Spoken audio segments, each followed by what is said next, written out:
जय जगन्नाथ। संसार रे जेतेबेले आपणकर केही नथांती, चारियाडू निराशा माड़ी आसे, सेतेबेले से कालिया शांत ही प्रकृत बंधु साथी छिड़ा हुअंती।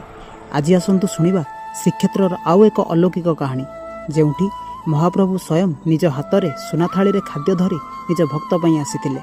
यह हूँ परम भक्त बंधु महांती कहानी। जाजपुर रे बंधु महांती नामक जड़े व्यक्ति रहउथिले।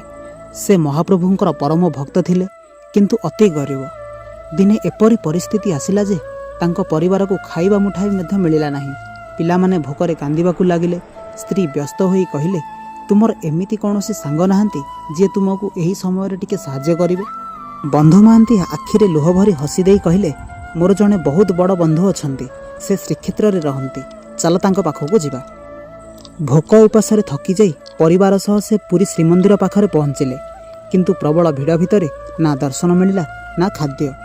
राति होईगला। समस्ते मंदिरर दक्षिण द्वार पाखरे शोई पड़िले। पिलांकर भोक देखि न पारि बंधु महांती कांदी कांदी निज बंधु महाप्रभु को डाकिले, हे मोर बड़ बंधु, तुमे एते पाखरे थाउ थाउ कण मो पिला माने आज भोकरे शोइबे। सेही राति अधरे एक आश्चर्यजनक घटना घटिला। जणे कला डेंगा ब्राह्मण हठात सेठारे पहुंचिले।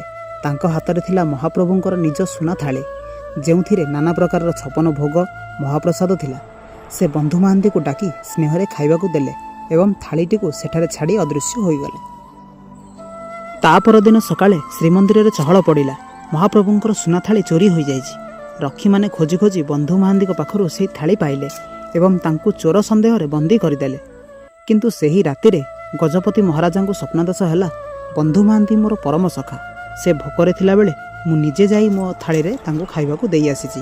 तांकु तुरंत मुक्त करी मु मंदिर रे सम्मान सह रहिबार व्यवस्था करो।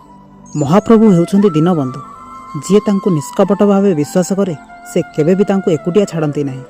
वीडियोटी भल लागिथिले लाइक और सब्सक्राइब निश्चय करिवे। जय जगन्नाथ।